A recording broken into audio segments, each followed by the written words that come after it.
Olá, voltamos aqui ao nosso podcast Pode Esclarecer do Conselho Regional de Lisboa. Vamos continuar a falar sobre o regime do maior acompanhado com o Dr. Fernando Vieira. Continuando a nossa conversa do último episódio, doutor, a questão aqui que se coloca, seguindo o esquema legal, é quem é que pode, no fundo, ser o acompanhante. Okay. Vimos que, de facto, quem pode iniciar estas ações é o próprio, desde logo, o que agora se chama beneficiário e bem, porque é para beneficiar de acompanhamento, o Ministério Público ou os parentes sucessíveis.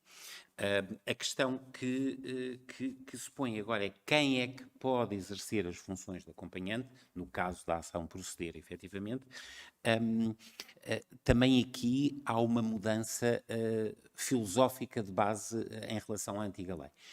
No anterior regime, basicamente, havia uma ordem que tinha quase que ser obedecida, ou o filho mais velho, enfim, não me estou recordado agora exatamente como é que as coisas estavam, mas neste momento a lei é relativamente clara que quem deve ser, acima de tudo, é quem a própria pessoa prefere.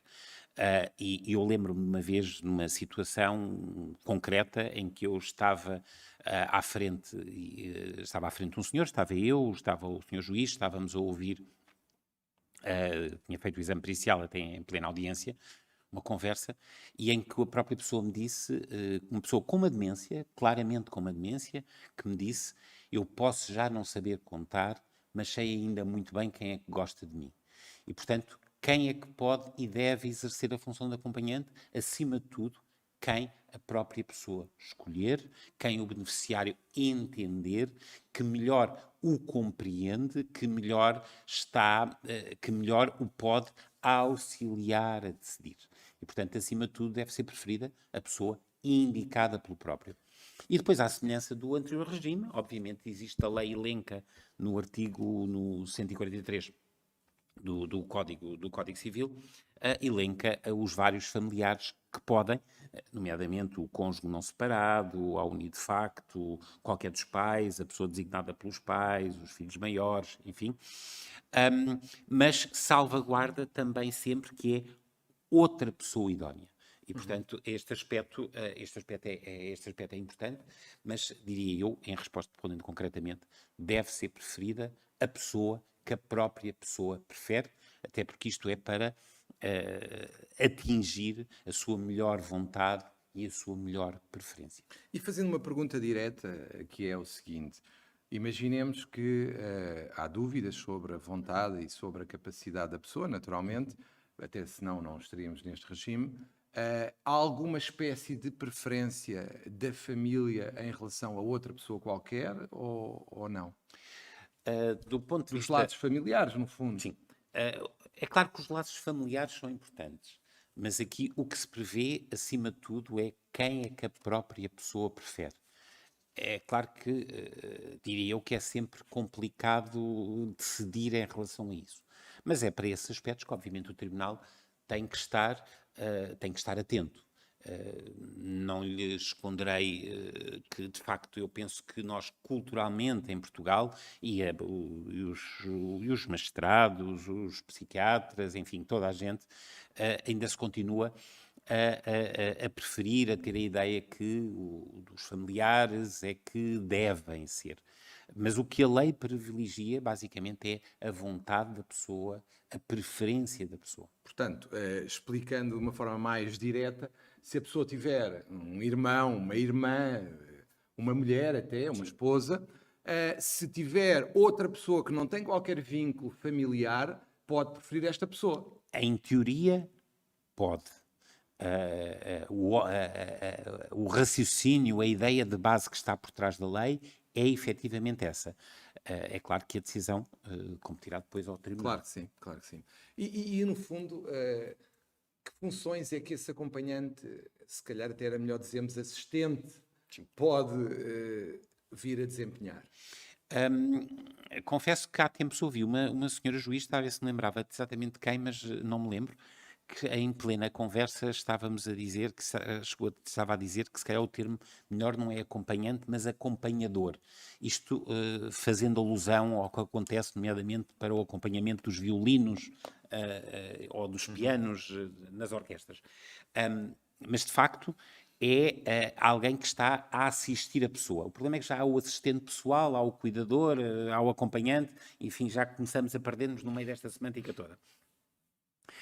Mas, dizia eu, a pergunta era quem é que... Quais as funções Quais as que funções? esse acompanhante pode vir a desempenhar? As funções não são necessariamente cuidar, ou seja, não são... No fundo, o que eu queria era que o doutor explicasse, naturalmente, e esclarecesse, se existe um elenco fechado ou se é adaptável. O elenco é perfeitamente adaptável, é perfeitamente em aberto. Em bom rigor, o acompanhante não é quem vai fazer a cama, mudar a fralda, é quem ajuda a decidir, a pensar, a raciocinar e no interesse e que conhece as preferências daquela pessoa.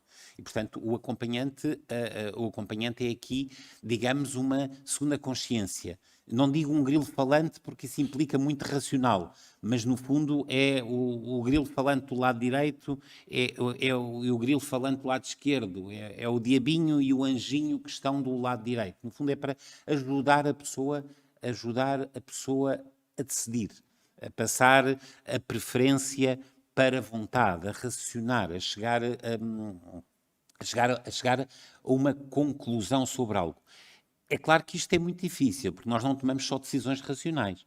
Nós podemos tomar decisões racionais, podemos tomar decisões emocionais e podemos tomar decisões com base em valores ético-filosófico-morais.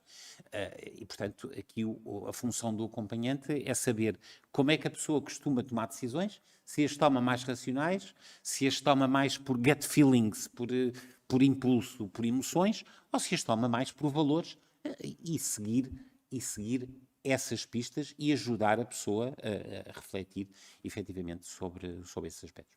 E, naturalmente, em termos patrimoniais, as questões não se levantam. A administração terá que ser sempre feita no interesse do acompanhado, em princípio. Em princípio é no interesse, mas mais uma vez é a questão Estamos a falar, por da exemplo, a venda preferência. de uma casa, Claro. por exemplo. É a questão é a questão da preferência e não tanto do interesse também, mas da preferência e da vontade da pessoa. Por exemplo, eu aceitaria, obviamente estou em abstrato, nem tive nenhum caso que tal se parecesse, mas imagino que pode haver alguém que tenha uma casa que seja de família ancestral e que a prefira vender por um preço mais baixo a alguém que efetivamente está ligado, do que vender por um preço muito mais elevado a alguém que seja um total desconhecido.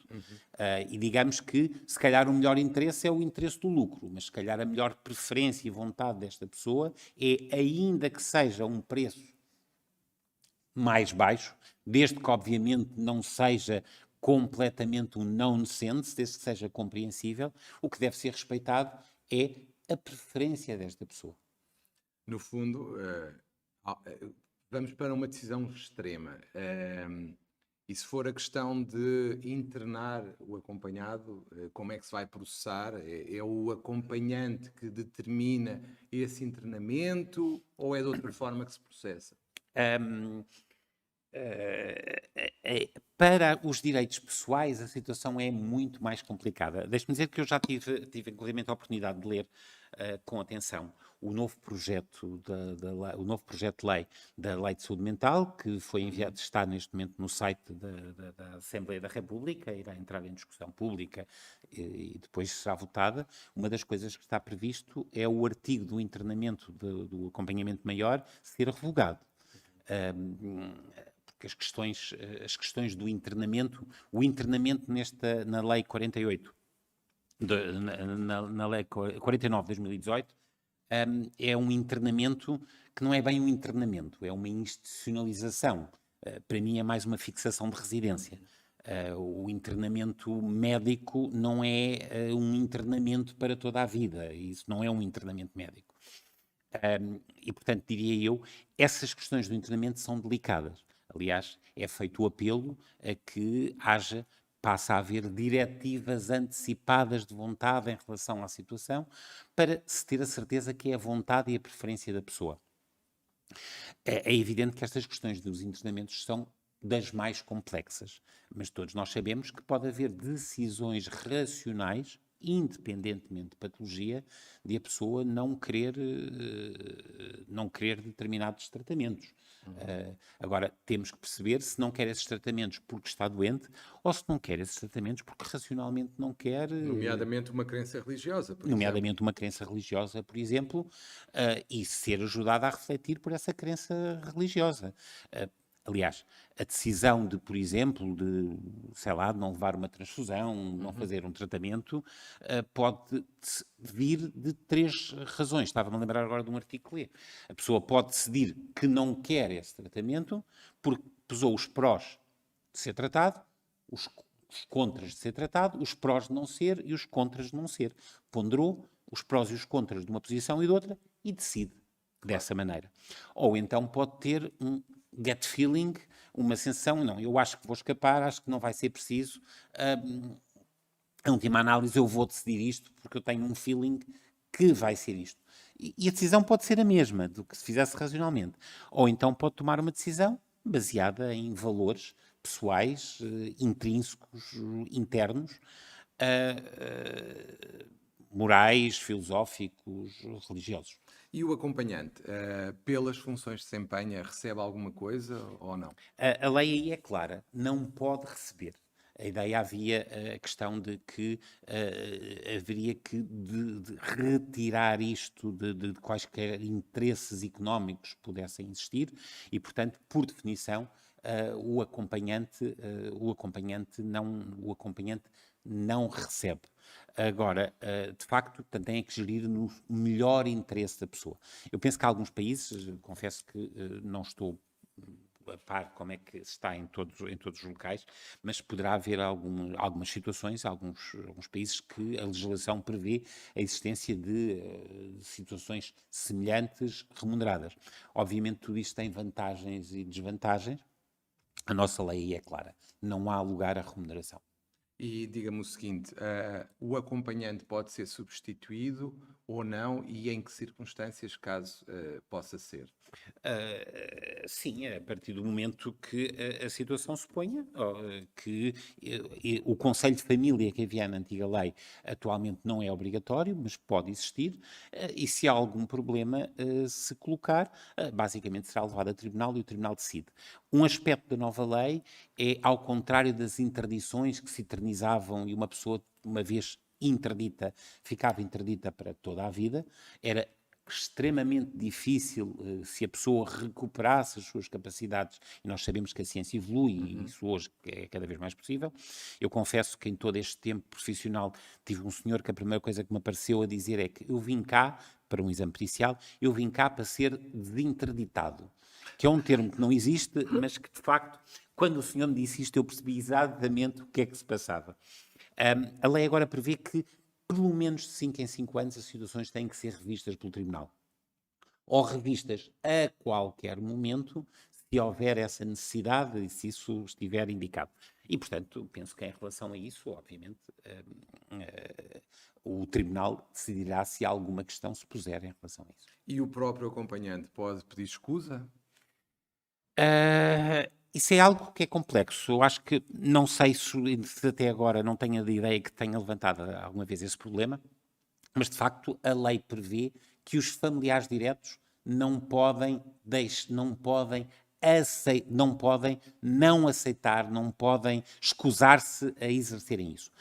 Isto poderá ser complicado porque, vamos imaginar uma situação hipotética, se um filho foi abusado por um pai e depois o pai que está, por exemplo, detido e fica demente e ficar ele aos cuidados a decidir de alguém, não podendo haver escusa dos familiares diretos, pelo menos na primeira nomeação, é algo que poderá levantar problemas. Que eu saiba, até hoje não se levantou, mas a lei prevê que os familiares diretos não podem não podem escusar-se, pelo menos na primeira nomeação. Quando houver uma revisão, poderão, havendo substituição, havendo outra pessoa, portanto, a lei aí já é mais, obviamente, mais é flexível.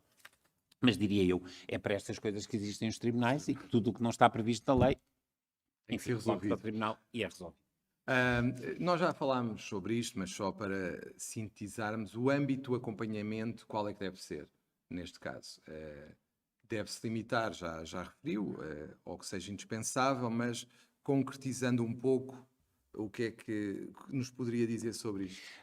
Eu penso que a lei, o acompanhamento, existe um artigo que diz especificamente, limita-se ao necessário. E o necessário é o que é necessário agora. A ideia é preservar o mais possível as capacidades daquela pessoa. Digamos que é quase um modelo cirúrgico, eu costumo dizer isto aos meus colegas, se é preciso amputar um dedo, não vamos amputar a mão. Se é preciso apenas amputar a mão, não vamos amputar o braço. E, portanto, deve-se retirar o menos possível a titularidade. A titularidade existe sempre, mas a capacidade de decidir sobre si à própria pessoa. Portanto, o âmbito é aquele que for absolutamente necessário e dependendo naturalmente das incapacidades, ou melhor, das discapacidades daquela pessoa em relação a isso. E, portanto, deverá ser o mínimo possível, até porque há a possibilidade de sempre ser revisto. Se a pessoa melhor e pode adquirir e decidir sobre mais outros direitos e sobre mais atos, obviamente será diminuído. Se a pessoa se agravar o seu estado e ficar menos capaz para outras situações, para outras decisões, obviamente então aí também pode ser alargado os poderes do acompanhante. Poderes, deveres, enfim. Mas se houver essa situação do alargamento ou da diminuição, tem no fundo a ver com uma questão médica, essencialmente, Sim, sim. que é avaliada medicamente. E que é avaliada medicamente. É claro que se me vai perguntar se isso é fácil, obviamente que não é fácil. Agora, e sobretudo são processos que são lentos e progressivos, e daí a lei ter definido os 5 anos. Agora, quando é feito um exame pericial, é também de bom tom que o médico diga qual é a expectativa, e isso é algo que os médicos estão habituados a falar no chamado prognóstico, embora há quem diga que prognóstico só no fim do jogo, mas isso é mais É no futebol. Se calhar em medicina muitas vezes também é assim, enfim, mas podemos fazer sempre prognósticos.